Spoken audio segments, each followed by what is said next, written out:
का टॉपिक है impact of inflation on mutual fund return.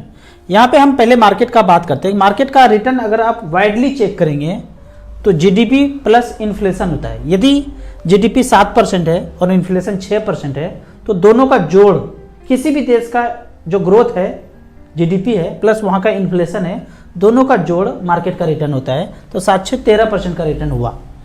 अगर इसको एक उदाहरण से समझते हैं, एक बाइक है 50,000 रुपये में मिलता है, लेकिन उस साल 10% सेल बढ़ गया। पिछले साल 1 लाख बाइक बिका था, इस बार 1,10,000 बिका, 10% बढ़ गया। तो कंपनी के पास 10% एक्स्ट्रा पैसा आया ना, तो 10% ग्रोथ हो गया। अब उसके अगले साल बाइक का दाम 5% बढ़ा दिया, तो जो चीज़ 50,000 में मिल रहा था 52-53,000 में अब मिल रहा है, तो बढ़ा हुआ पैसा भी कंपनी के पास आएगा। तो जब ग्रोथ हो रहा था तो भी कंपनी को फायदा हो रहा था, और जब इन्फ्लेशन दाम बढ़ा तो भी कंपनी के बुक वैल्यू पे आ रहा है। तो दोनों का जोड़ जो है कंपनी के मार्केट वैल्यू पे आता है, उसके शेयर प्राइस पे जाएगा। अब मैं सेंसेक्स का रिटर्न का बात करूं, पीछे इतिहास अगर देखें सेंसेक्स का, तो 79 से शुरू हुआ था 100 से, और इस तरह से इसका बढ़ता हुआ ग्राफ है। 2022 में 60,000 पे और 2023 में देख ही रहे हैं 65-66,000 पे चल रहा है। तो 17% का रिटर्न CAGR कंपाउंडिंग रिटर्न पिछले 42-43 साल में है।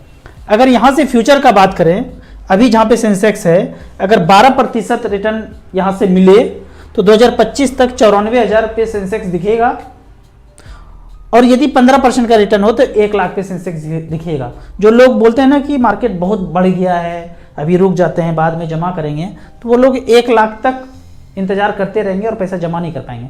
तो बेहतर है कि जो भी पैसा है उसको SIP में लगाते जाइए। 10 लाख रुपया है, 25,000 रुपये का SIP बना के लगा सकते हैं। इंतजार करेंगे तो इंतजार करते ही रह जाएंगे, और 2030 तक यही 12% का रिटर्न चलता रहे तो 1,66,000 पे सेंसेक्स चला जाएगा, और 15% का रिटर्न हो तो 2 लाख तक सेंसेक्स जाएगा। तो इस तरह से आप धीरे धीरे पैसा इन्वेस्ट करते रहिए। मार्केट गिरेगा तब लगाऊंगा ऐसा सोचेंगे तो कभी नहीं लगा पाएंगे। जब गिरेगा तो थोड़ा और ज़्यादा लगाएंगे, लेकिन कंटिन्यूअस लगाते रहेंगे, मार्केट से आउट नहीं होना है। अब एक अगला क्वेश्चन देखते हैं, डेसिमल पॉइंट में म्यूचुअल फंड से यूनिट कैसे बेचते हैं, रिडीम कैसे करना है, ये सब पूछ रहे हैं। जब आप कोई भी ऐप जिस तरह से डिजाइन है, आप जहां से बात कर रहे हैं कि डेसिमल में पॉइंट में यूनिट को बेचना है, नहीं बिक रहा होगा। मान लीजिए कि निपॉन ग्रोथ फंड का 2000 का यूनिट चल रहा है, वैल्यू 1 यूनिट का दाम 2000 चल रहा है, आप 0.5 रिडीम करना चाह रहे हैं, 1,000 रुपये लेना चाह रहे हैं, नहीं होएगा। लेकिन आप उसको यूनिट के रूप में रिडीम ना करके अमाउंट के रूप में रिडीम कीजिए। वहाँ पे अमाउंट सेलेक्ट कीजिए, फिर 1,000 रुपये सबमिट कीजिए, तो 0.5 आपका रिडीम होके आ जाएगा। तो दूसरा तोड़ है, पॉइंट में यूनिट नहीं लिखा जाएगा, लेकिन अमाउंट के रूप में कैलकुलेट कर लीजिए, पॉइंट के रूप में फिर यूनिट रिडीम हो जाएगा। अगला क्वेश्चन है, 15 साल में म्यूचुअल फंड रिटर्न नहीं दिया तो क्या होगा। अगर 15 साल तक रिटर्न नहीं दिया तो ये होगा, जो भी बैंक में पैसा लगाए हैं, पोस्ट ऑफिस में सेफेस्ट जगह लगाए हैं, वो भी डूब जाएगा। तो मोवेम्बो इतना कच्चा खिलाड़ी नहीं है, 15 साल तक किसी को रिटर्न ना मिले तो ध्वस्त हो जाएगा सब कुछ। 1 साल 2 साल 3 साल चलेगा, सारा पैसा निकाल के गोल्ड खरीद लेगा, वो प्रॉपर्टी में इन्वेस्ट करने लगेगा मोवेम्बो, तब तक हम लोग को झिला देगा। 15 साल तक इंतजार करने का मतलब है कि सब कुछ स्वाहा हो जाएगा, तो इतना लंबा समय तक नहीं हो सकता है। अगला क्वेश्चन है, हेल्थ इंश्योरेंस आदमी को इमरजेंसी में लेना चाहिए, और मैंने मना किया है लेने से। जो ये इमरजेंसी का बात करते हैं ना, हेल्थ इंश्योरेंस इमरजेंसी के लिए, मैंने जो आपको तरीका बताया है, जिनको फॉलो करने बताया है, उनको फॉलो करेंगे, राजीव दीक्षित जी को, डॉक्टर BRC को, रामदेव बाबा को, आयुर्वेद के चीज़ को फॉलो करेंगे, तो ज़िंदगी में इमरजेंसी कभी आएगा ही नहीं। मैं पिछले 5 साल से आयुर्वेद और नेचुरोपैथी से जुड़ा हुआ हूँ, और जितना चीज़ सीखना था मैंने सीखा है। वाइफ को गोल्ड ब्लैडर स्टोन आया 12 mm का, तो इतना ज़्यादा पेन हुआ, मैं भयभीत नहीं हुआ। क्यों? क्योंकि वो नॉलेज था। लोग आके बोलने लगे क्या कर रहे हैं, जाके ऑपरेशन कराइए, मैं गया ही नहीं। और 5 दिन तक लगातार सिर्फ नारियल पानी पिलाया, 62 नारियल पानी पिलाया, उनका जो है स्टोन का पेन का दर्द कम हो गया। तो ये जो इमरजेंसी बोलते हैं ना, इमरजेंसी उन्हीं को आता है जिनको कुछ पता नहीं है। जब आप धीरे धीरे इसमें टाइम देंगे तो ज़िंदगी में इमरजेंसी कभी आएगा ही नहीं। हमारे घर में कभी किसी को फीवर हो जाए तो हम भयभीत होते ही नहीं, हम खुश हो जाते हैं कि चलो इन्फेक्शन जो है, जो शरीर में टॉक्सिन बढ़ गया था, फीवर उसको जला देगा, ख़त्म कर देगा। तो हम नेचुरोपैथी तरीके से घर में ही ठीक हो जाते हैं।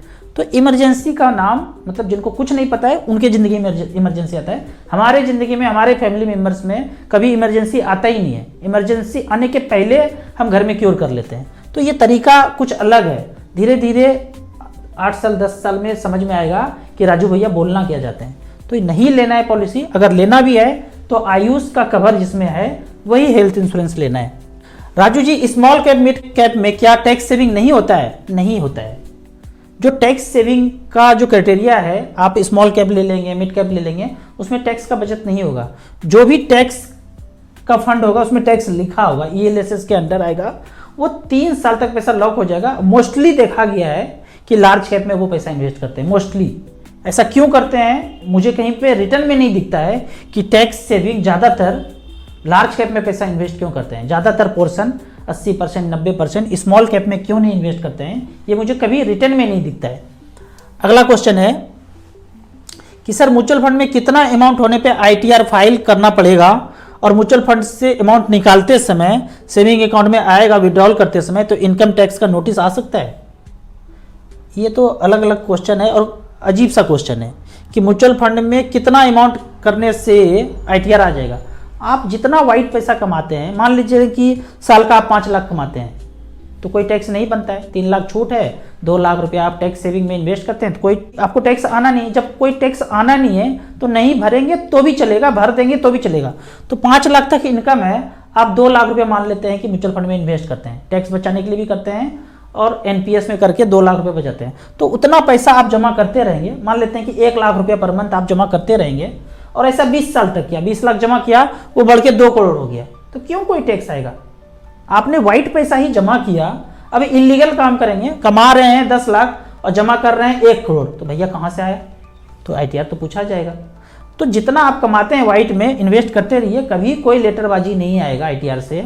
और ये पैसा बढ़ के कितना हो गया वो सबको पता है कि आपने 10 लगाया 2 करोड़ हो गया, तो इनकम टैक्स का नोटिस नहीं आएगा। रिडीम करेंगे तो भी कुछ प्रॉब्लम नहीं है, कोई टैक्स नहीं आएगा। जो टैक्स बनता है म्यूचुअल फंड के बढ़े हुए पैसे पे 10% लॉन्ग टर्म कैपिटल गेन, वो आपको उस समय देना है, कोई नोटिस वगैरह नहीं आएगा। एकदम बिना डरे आप पैसा इन्वेस्ट करते रहिए। 90% के लोगों से, बिजनेसमैन जो है, अमीर लोग, यही डरते हैं कि टैक्स का नोटिस आ जाएगा। अरे क्यों आएगा भाई? आपका मेहनत का पैसा है, ईमानदारी का पैसा है, वाइट है, लगाते जाइए। कितना भी बढ़ जाए वो बढ़ा हुआ पैसा सबको दिख ही रहा है, तो वाइट है, उस पर कोई प्रॉब्लम होने वाला नहीं है। जो टैक्स बनता है वो काट लिया जाएगा। अभी ऑटोमेटिक नहीं कटता है, आपको रिटर्न में भरना पड़ता है। आने वाले 2-3 साल में ऑटोमेटिक कट जाएगा। ये सब झंझट से खत्म हो जाएगा कि ITR का लेटर आएगा, सब कुछ अपने आप कट जाएगा। तो इतना डरना नहीं है, जितना पैसा बचे जिंदगी में आप वो पैसा इन्वेस्ट करते रहिए। SBI वेल्थ विड्रॉल प्लान 2 साल से 30,000 रुपया जा रहा है, 5 साल तक का लॉकिंग है। जो यूलिप में है ना, यूलिप में अगर आप एक बार गए तो मिनिमम 5 साल तक जमा करना पड़ेगा। आपने 2 बार दिया, 3 बार दिया, 4 बार दिया, आप इसको बंद करना चाहते हैं, 2 बार दिया और बंद करना चाहते हैं, जैसे ही बंद करेंगे वो पैसा डिसकंटिन्यूटी फंड में चला जाएगा। और जहाँ आप ये रिटर्न 3 या 4% मिलेगा सेविंग अकाउंट की तरह, उसमें लिखा होगा पॉलिसी में 3% या 4%। लेकिन अगर यूलिप है, मार्केट रिलेटेड वाला फंड है, तो 5 साल बने रहिए। 5 साल के बाद बंद करके सारा पैसा निकाल के मिड कैप स्मॉल कैप में लगाइए। 5 साल के पहले करेंगे तो पैसा बंद हो जाएगा। जो भी फंड वैल्यू आपका दिख रहा है यूलिप में, वो फंड वैल्यू वहीं पे बंद हो जाएगा, डिसकंटिन्यूटी फंड में जाएगा, वहाँ पे 3 से 4% का रिटर्न मिलना है। तो बेहतर है कि 5 साल तक पैसा दे दीजिए। अगर 1 किस्त 2 किस्त दिए हुए हैं तो ऐसा कर सकते हैं कि भाई 3 किस्त और बाकी है। ये भी है, आप कैलकुलेट कर लीजिए खुद से।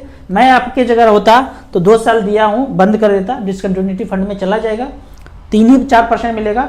जो बाकी पैसा बच रहा है हर साल का 30,000 रुपया, आगे साल का 3 साल बचना है, तो उसको मैं स्मॉल कैप में डालते जाता। तो आपके लिए सलाह ये है कि डिसकंटिन्यूटी फंड होता है तो होने दीजिए, फर्दर आपको पैसा नहीं देना पड़ेगा। जो फंड वैल्यू दिख रहा है 5 साल के बाद आपको वापस मिल जाएगा 3-4% के रिटर्न को जोड़ने के बाद। अगला क्वेश्चन है, सर एक वीडियो में बताइए कि 20 साल के बाद 1 करोड़ रुपया हो जाए और फिर भी फाइनेंशियल फ्रीडम नहीं पा सकते, मतलब रिटायर नहीं हो सकते हैं, तो कितना पैसा हो कि फाइनेंशियल फ्रीडम पा लें? ये क्वेश्चन इस तरह का है। किसने कहा कि आपको काम नहीं करना है, बैठ के चेयर पे हुक्का पीना है? ऐसा तो नहीं बोला है।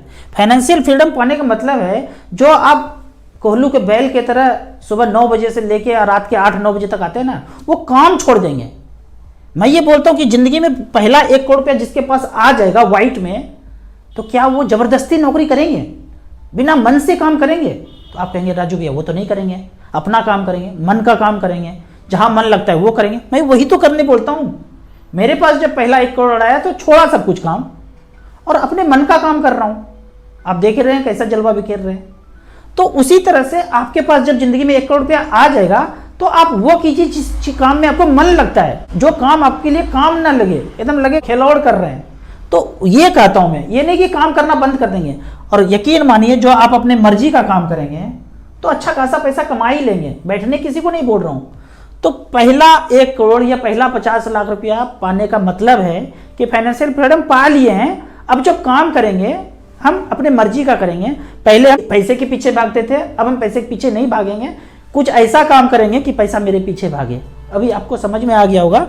काफी सारे कमेंट में ये बोला गया है कि 1 करोड़ में फाइनेंशियल फ्रीडम नहीं मिलता है। कौन बोलता है कि घर में बैठ के फाइनेंशियल फ्रीडम पाना है?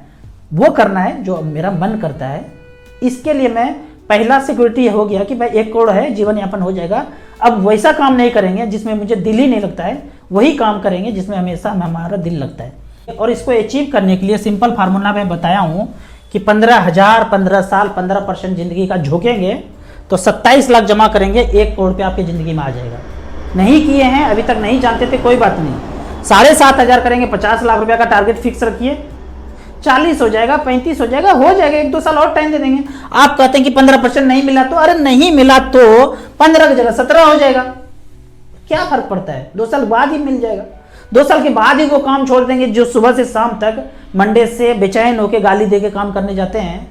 वो काम हर फोन पे फ्रस्ट्रेट होते हैं, वो काम 2 साल और करना पड़ जाएगा। कभी ना कभी तो छोड़ लेंगे ना। मैं जब फाइनेंशियल फ्रीडम पाया उसके 15 साल पहले मैंने ये सोचा था, खोपड़ी में वो डाला था, ब्लूटूथ खोपड़ी का 15 साल पहले ऑन किया था। तब जाके 15 साल के बाद वो स्थिति आया कि उस काम को छोड़ा और जो काम करने में मन लगता है वो काम करना शुरू किया। तो ये तो एक कैलकुलेटर है कि 1 करोड़ रुपया 15 से हो जाता है। लाइव रिकॉर्ड में यहाँ पे कहते हैं, SIP कहता है, AM वाइज यहाँ पे सिलेक्ट कर लिया है। AM वाइज सेलेक्ट करने के बाद HDFC मिड कैप अपॉर्चुनिटी 15 साल पहले से 15,000 रुपया झोंकता गया तो पैसा 27 लाख जमा हुआ है, 1 करोड़ 39 लाख रुपया हुआ है। ना होता 70-80 लाख भी होता। आपको मैं सच में पूछता हूं, दिल से बताइए, आपके अकाउंट में 60-70 लाख रुपया होता तो क्या आप वो नौकरी करते जो आप कर रहे हैं? आपको मन से आवाज आएगा क्या बात कर रहे राजू भैया, रोने का मन करता है। इतना पैसा होता तो ये अब लात मारता बॉस को, भागता वहां से। अपना नौकरी अपने पास रखो, घर से काम करेंगे, गांव से करेंगे, जो भी करेंगे अपना मर्जी से करेंगे।